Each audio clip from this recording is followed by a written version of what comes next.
Olá, estamos começando o nosso programa Encontro Fraterno. Você acompanha uma entrevista realizada no Centro de Cultura e Convenções de Goiânia durante o 29º Congresso Espírita de Goiás.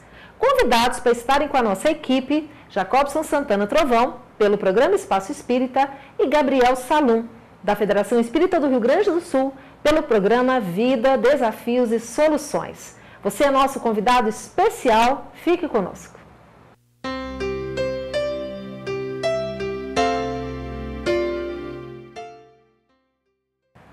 O programa Encontro Fraterno está começando e o nosso convidado de hoje é Dr. Sérgio Lopes, médico do Rio Grande do Sul, que esteve conosco durante o 29º Congresso Espírita de Goiás, onde ele abordou o tema Uma nuvem de testemunhas nos cerca. Como agir? Confira na entrevista que começamos a apresentar agora. Dr. Sérgio Lopes, no Congresso aqui de Goiás, o senhor está tratando do tema Uma nuvem de testemunhas nos cercam. Que nuvem é essa? Quer dizer que quando nós pensamos estar sozinhos, na verdade não estamos? Essa colocação de Paulo aos Hebreus, ela refere a essa realidade espiritual. Nós temos na nossa vida cotidiana a ilusão de que as coisas que nós fazemos escondidos, elas não são vistas por ninguém. Não é por outro motivo que crimes ficam ocultos, pessoas tentam jogar a responsabilidade de seus atos para outras e procuram ocultar dos outros aquilo que é da sua competência. Esse recurso humano, ele na verdade é uma grande ilusão, é uma grande fantasia, porque nós estamos sendo permanentemente observados por uma nuvem de testemunhas espirituais, né? E principalmente pela nossa própria consciência, que dará dentro de nós a realidade dos fatos, das coisas que nós realmente vivemos. Então, nós estamos vivendo um momento físico, um momento material, mas a nossa natureza essencial ela é espiritual. Por conta disso, é como se nós vivêssemos um grande Big Brother, né? Onde nós não vemos o que está atrás das câmeras espirituais, mas eles estão nos vendo permanentemente. E por isso é que essa nuvem de testemunhas, ela é, de certa forma, uma espécie de consciência do lado de lá, que nos observa e que nos fará refletir no momento oportuno para nos encontrarmos conosco mesmo diante da nossa consciência. E Sérgio, quando nós falamos na nuvem de testemunhas, imediatamente nós pensamos na influência que sofremos a partir dessas companhias espirituais. Mas esse convite à transformação também, ao nosso posicionamento como espíritos vivendo no mundo, também nos dá uma condição da influência. Como precisa ser essa nossa visão, não só de sermos influenciados, mas de influenciarmos o mundo que queremos ver melhor? Essas influências que nós sofremos, elas são decorrentes das sintonias que nós estabelecemos. Por conta disso, as companhias espirituais que nós temos são aquelas que nós elegemos pelo nosso pensamento e pelos nossos sentimentos. Na pergunta 621 do Livro dos Espíritos, Kardec indaga o Espírito de Verdade, onde está escrita a lei de Deus. E eles não responderam na Bíblia, no Alcorão ou em algum livro sagrado. Eles responderam na consciência. Ou seja, ela está dentro de nós. Nós não vamos encontrar as leis de Deus fora de nós. Não há viagem para qualquer lugar do mundo que a gente vai encontrar as leis naturais. Nós vamos encontrá-la dentro de nós. Portanto, a viagem que interessa ao homem é a viagem interior, de dentro para fora. E nesse contexto, somos nós que estabelecemos o mundo e não necessariamente o mundo que nos estabelece naquilo que somos, seja através dos nossos pensamentos, dos nossos sentimentos e das nossas ações. Por isso Jesus valorizava tanto o interior e toda a sua mensagem ela refere essa importância de que é por dentro que nós temos valor e não por fora. E é por conta desse mundo interior enriquecido que nós podemos estabelecer as influências positivas que nós queremos ver no mundo. Nós vivemos num mundo que reflete exatamente aquilo que somos no coletivo. Nós, individualmente, podemos mudar o universo que nós nos encontramos e, coletivamente, poderemos mudar o todo. É por isso que a doutrina espírita é uma doutrina que reflete no seu aspecto religioso ou moral o aspecto essencialmente interior. Reconhece-se o verdadeiro espírita pela sua reforma interior e pelos esforços que faz para dominar as suas más inclinações. Portanto, é uma religião de caráter intrínseco e não extrínseco. Por conta disso, nós não temos cultos, não temos dogmas, não temos preocupações que venham a ter aquele tipo de postura de mudar o de fora, senão de nos ocuparmos com o de dentro. Nós daremos uma breve pausa para o intervalo, mas daqui a pouquinho estaremos de volta. Fique aí.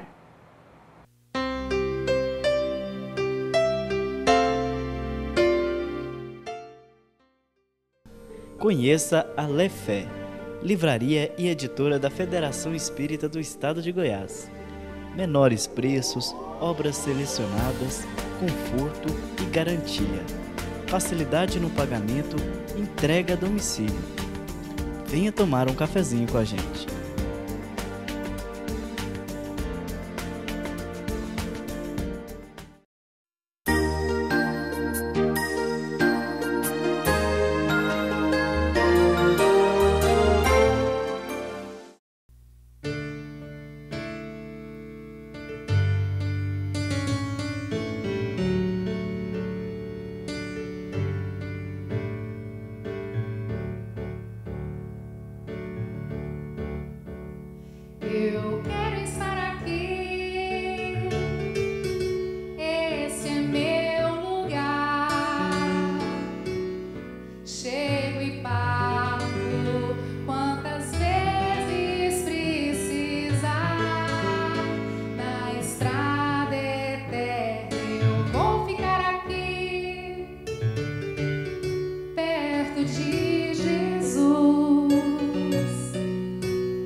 Você gostaria de ajudar a expandir o Espiritismo na TV?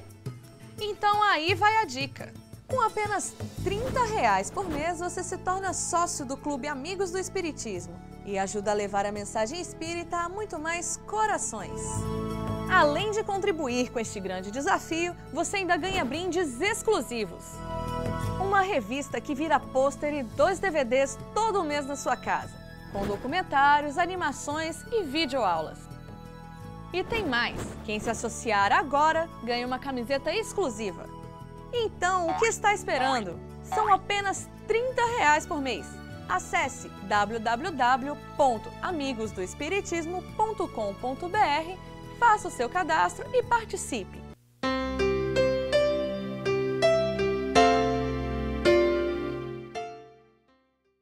Estamos de volta com a nossa entrevista com o Dr. Sérgio Lopes, que esteve conosco no 29º Congresso Espírita de Goiás, e você está conferindo agora, permanecendo conosco. Você citou agora há pouco o Livro dos Espíritos, sobre a questão da consciência, mas o Livro dos Espíritos mostra algumas outras coisas fantásticas. Essa de que nós não estamos sós, que os Espíritos são capazes de ver os nossos pensamentos, os mais ocultos, aqueles que nós gostaríamos de ocultar, às vezes até de nós mesmos, que nada lhes é secreto. Isso causa um certo incômodo, né? Você imaginar-se vigiado, e a gente tem informações de Chico Xavier que, às vezes, até na intimidade, ele via alguma entidade.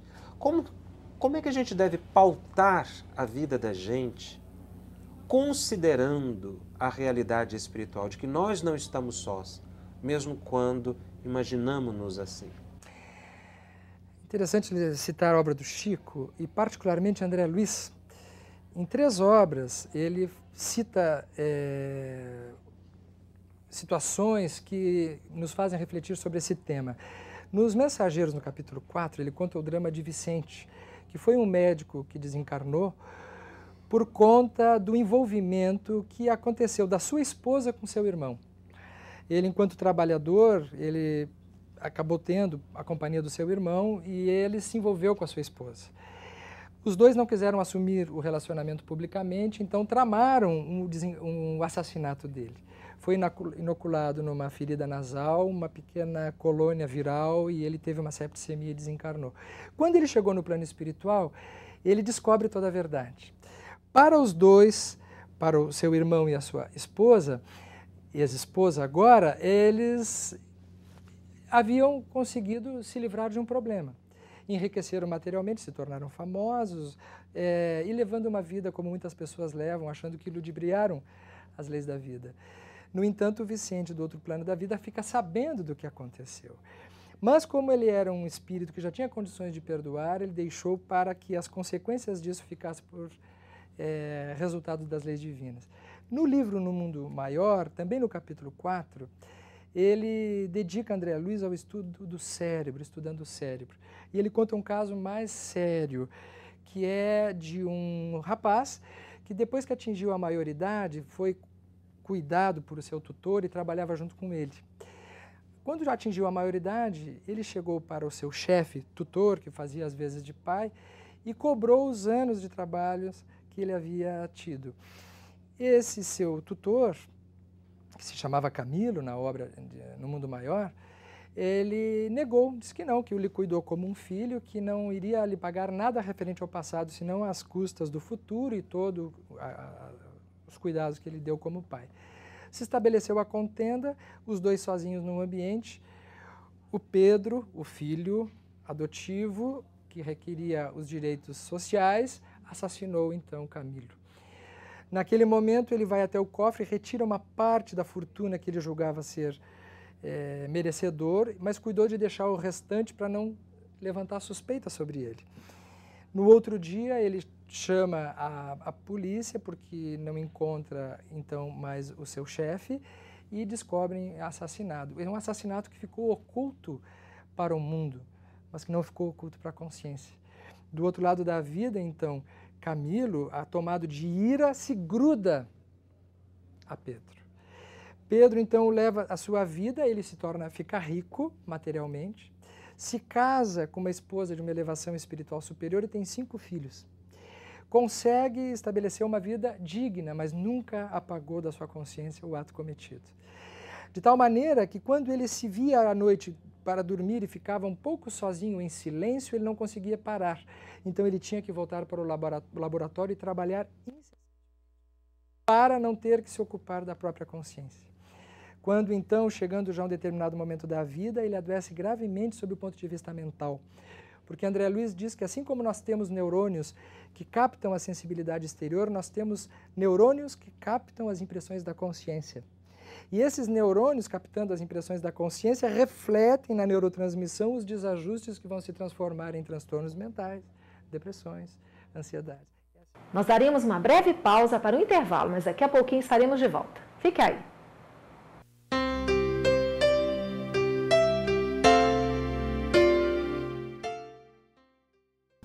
Conheça a Lefé, livraria e editora da Federação Espírita do Estado de Goiás. Menores preços, obras selecionadas, conforto e garantia. Facilidade no pagamento, entrega a domicílio. Venha tomar um cafezinho com a gente.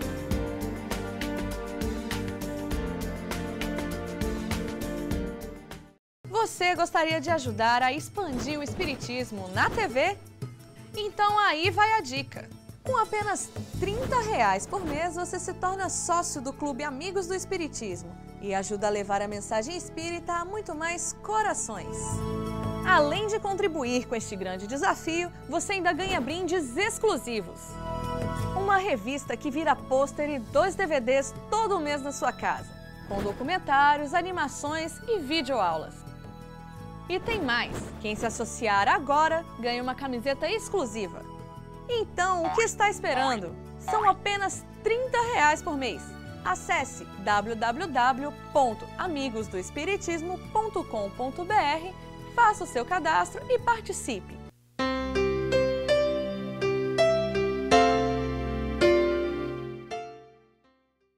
Estamos de volta com a nossa entrevista com o Dr. Sérgio Lopes, que esteve conosco no 29º Congresso Espírita de Goiás e você está conferindo agora, permanecendo conosco. Sérgio, vencendo aqui um medo de conversar com um psiquiatra, né? Mas algo que nos intriga muito é esse liame, esse ponto em que deixa de ser uma obsessão e é um transtorno psíquico, ou deixa de ser um transtorno psíquico e é uma obsessão. Como entender isso? Essa relação entre o transtorno que é de fato psiquiátrico, que às vezes precisa até ser medicado, da obsessão mesmo, dessa influência espiritual perniciosa. Antes de respondermos propriamente essa questão, gostaria de dizer para o Otacílio que o risco não foi dele, porque falar que não estava segurando o microfone do lado do psiquiatra, o risco é sempre do psiquiatra, porque o psiquiatra é uma figura quintessenciada.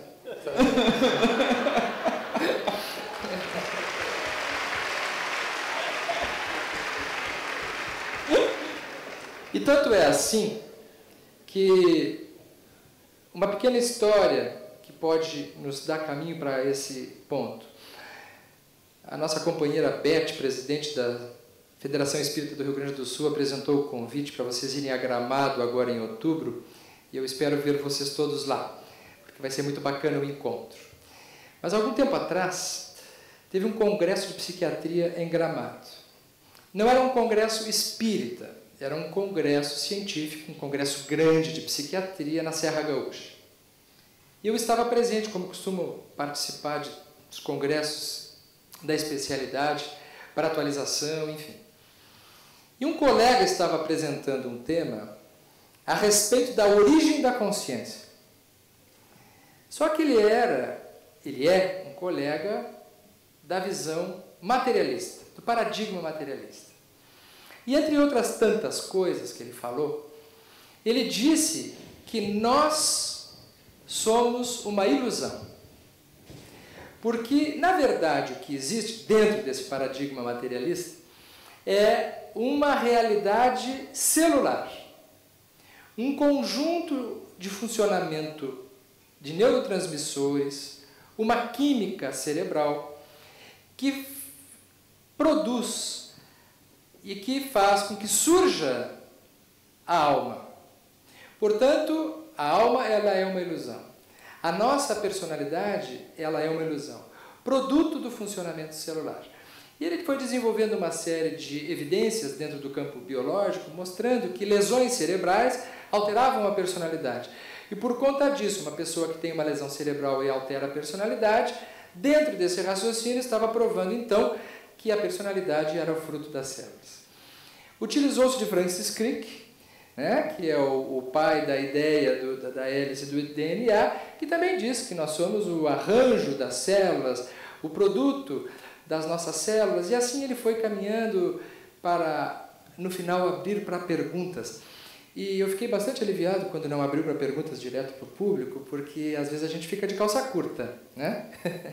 Mas lá foi aberto para perguntas para o público e eu estava no público. E espírita no público, ouvindo uma colocação dessa, na Serra Gaúcha é uma coisa complicada, né? As hortênsias ainda não tinham florido, era o mês de junho e lá nós estávamos. Então algumas pessoas, alguns colegas falaram, geralmente os colegas concordam com essa colocação. Porque há no meio científico ainda um pensamento de que para ser científico não pode acreditar em espírito. Quem acredita em espírito, quem acredita em obsessões, quem acredita em religião, é uma coisa meio antiga, é uma sombra, resultado do pensamento religioso, é algo do período menor, é o fruto de uma patologia. Então os profissionais da área da saúde têm ainda muito constrangimento de dar a cara para bater, mesmo que acreditem. Então todos vão dizer, não, concordo com você, não, é verdade assim. Até que chegou a minha vez, eu digo, eu não concordo, quero fazer uma colocação. E sempre quando a gente não concorda, sabendo que tem muita gente que não concorda, aqueles que estavam dormindo acordaram, né? Porque estavam com medo, louco para falar alguma coisa, mas não se animavam, né? E aí eu digo assim, eu não concordo, eu quero dizer que eu penso de uma forma exatamente contrária, mas eu quero fazer uma provocação. E ele ficou parado lá na frente. E eu perguntei assim, então quer dizer que todo produto da história da humanidade, a história da alma humana, é fruto de um funcionamento celular? Sim.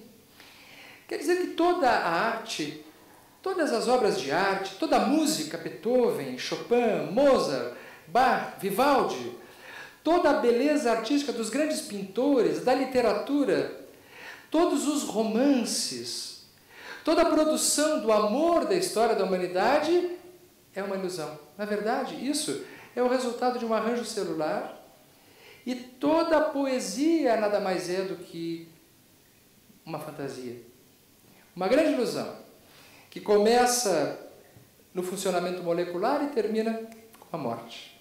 É isso? É isso. Então o Senhor está dizendo que nós aqui somos uma ilusão. E aí começou a ter um certo riso na plateia. E ele se irritou. E quando ele foi se irritar, eu digo para ele, o Senhor não se irrite, porque o Senhor não existe.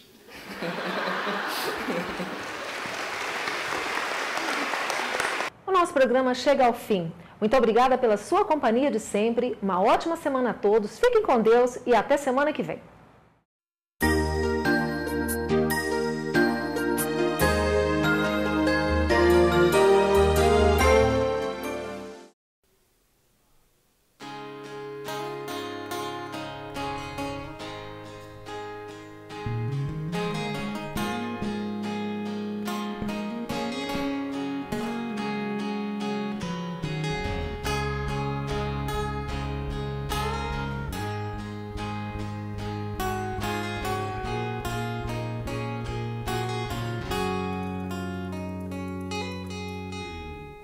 Seus piores pesadelos se tornarem realidade,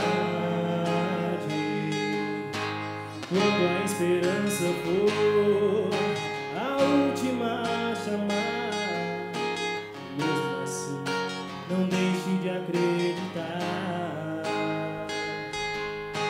Confie em Deus. Aquilo que perdemos é na verdade o que nunca tivemos.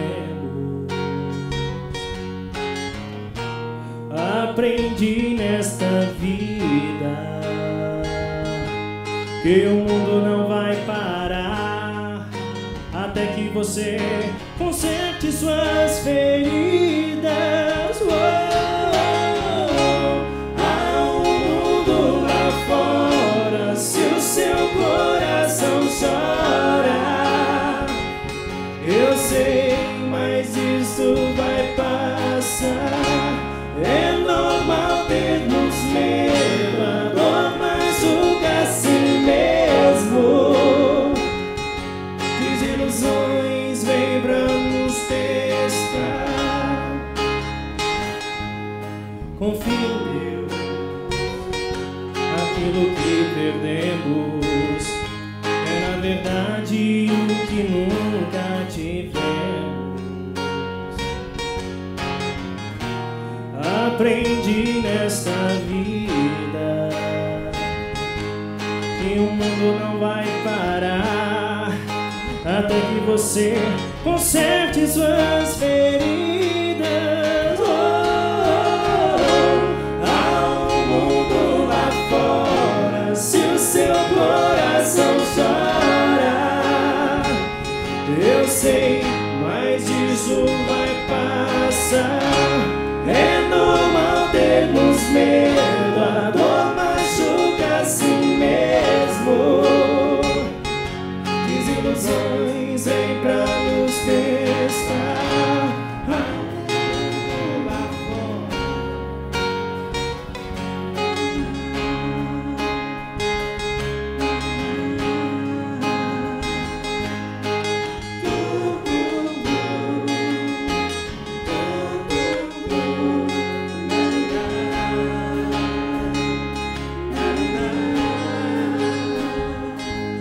Quando a gente está bem, triste, preocupado,